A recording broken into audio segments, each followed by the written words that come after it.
چاودێرانی سیاسی جەخت لەسەر چڕکردنەوەی هەوڵەکان بۆ ئاساییکردنەوەی ڕەوشی کەرکووک دەکەنەوە و ڕایدەگەێنن دیالۆگ باشترین ئەلتەرناتیڤە بۆ چارەسەری کێشەی کەرکووک و ناوچاو شێوەکانی بەداخۆ ینی مەسەلە کەرکووک خەدرێکی یەکجار گەورەی لێکرا کاتێک کە هینیان خستیانە ناو پرۆسی کە من هەمیشە ئەوە دەڵێم پرۆسەیەک بەناوی پرۆسی ریفراندۆم کە پروپوسترین پرۆسە لە مێژووی کووردا کە کرابی ئەم پرۆسەیە چکە پرۆسەیەکی بێمەعنا پرۆسەیە کە هیچ ینی مانایەک و دەلالەتێکی نەسیاسی نەنەتەوەی نەعقلانیش هەیە پێویستە کەرکووک و کەرکوچەکان ئەوانەیە کە زیاتر خەم لە کەرکووک دەخۆنەوە دەستە بژێری کەرکووکن و بەتایبەتیش حیزبەکان لە حیزبەکان یەکێتی نیشتیمانی کوردستان پێویستە ڕێگای گفتوگۆ بگرنە بەر وە کۆمەڵێک مەخرەج هەیە لەسەر ئەوە نەوەستن ئایا مەسەلە لە هەولێر کەینێکە ئەم گەماڕۆی گفتوگۆیان لە سەهار دەستیتن و مەسەلا هەتا بچیتن و بۆ ئەوەی سمێنەکە جارشتر کەرکووک بکرێتە کاتێکی کە لە پێناو شوێنێکی تر خۆی ئەگەر حکوومەتی هەریەم هەنگاوی بنایە و کێشەکانی هەریەم بزووی چارەسەر بکرایەوە ئەو دیالۆکەی نێوان هەولێر و بەغدا سەری بگرتایەوە زووتر بچوایەتە پێشەوە کارێکی باش بوو لە نێویان مەسەلەن پاکێجەکانی ناوچە دابڕێنراوەکانیش قسەی لەسەر بکرایە بەڵام بەداخەوە خۆیان شێشە و قەیرانی زۆریان هەیە مەشاکری زۆریان هەیە ناپەرژێنە سەرەوەی ئەم دۆخە بە زووی ئاسایی بکەنەوە بەڵام پێم وایە ینی بەدیلی تر هەیە ینی ئەڵتەرناتیڤی تر هەیە ئەوەیە کە کەرکوچیەکان خۆیان بێن ئەم وەزعە ئەم دۆخەی کە هەیە لەگەڵ بەغدایە چارەسەری بکەنەوە بچنە گفتوگۆیەکی جدیەوە هەروەها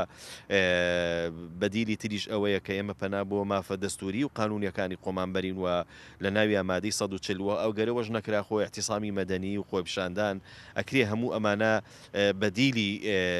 پاکێجەکانیان بەدیلی گفتوگۆکانی نێوان بەغدا و هەولێر بێ بەڵام لەگەڵەوەشە من ئەوە بە ڕاستتر ئەبینم کە پێکاتەکانی کەرکووک چ عەرەب چ تروکمان چ کورد پێکەوە پلاتفۆرمێکی لۆکاڵی یا با بڵێم پلاتفۆرمێکی نەتەوەی و نیشتیمانی لە شارەکەیە پێک بهێنن بۆ ئەوەی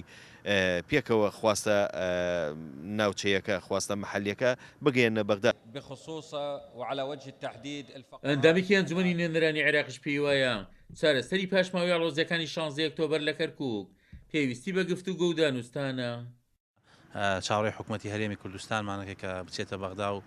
بەڕاستی ئەم کێشانەی کە هەیە لە هەرێمی کورد هەرێم و بینی بەغدا و بە تایبەتی ناوچە دابڕاوەکان کەرکووک و دووز کە حاڵیان بەڕاستی کێشەی زۆری تێدایە چاوەڕێمان کرد تا ئێستا هیچ نەبووە و نزیک دوو مانگ و دوو ڕۆژە بەسەر و کارەسەتای تێپەڕیوە هیچ هەنگاوێک و نبینین نە لەلایەن بەغداوە نە لەلایەن هەرێمی کوردستانەوە بە نسبەت کەرکووک و ناوچە دابڕاوەکان ئێمە خۆمان وەک نوێنەرانی یەکێتی نیشتیمانی کوردستان لە کەرکووک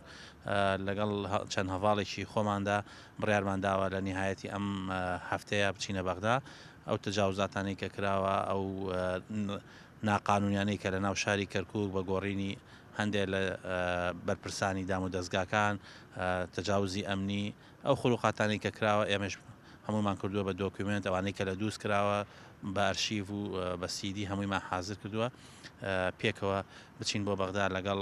لە سەرۆک ئەنجومەنی وەزیرانەوە دەستی پێ بکەین ئەوەی بتوانین بیبینین لەگەڵ مەسئول لە باڵاکانی بەغدا لە مەرجعیەت سەرۆک حیزبەکان بۆ ئەوەی ئیتر قابلی قبولکردنیە لە کەرکووک بەم شێوەیە مامەڵە لەگەڵ کەیسی کەرکووکا بکرێ بە تایبەتی کورد وەک چاودێرانی سیاسی ئاماژەی پێدەکەن لە دوای ئاڵۆزەکانی 16 ئۆکتۆبەرەوە کەرکووک بە ڕەوشێکی تایبەتدا تێپەڕ دەبێت و باشکردنی و دۆخە لە قۆناغی ئێستادا پێویستی بە گفتوگۆ و دانوستانی نێوان کەرکووک و بەغدا هەیە. عومەر غەریب، کورسات نیوز، کەرکووک.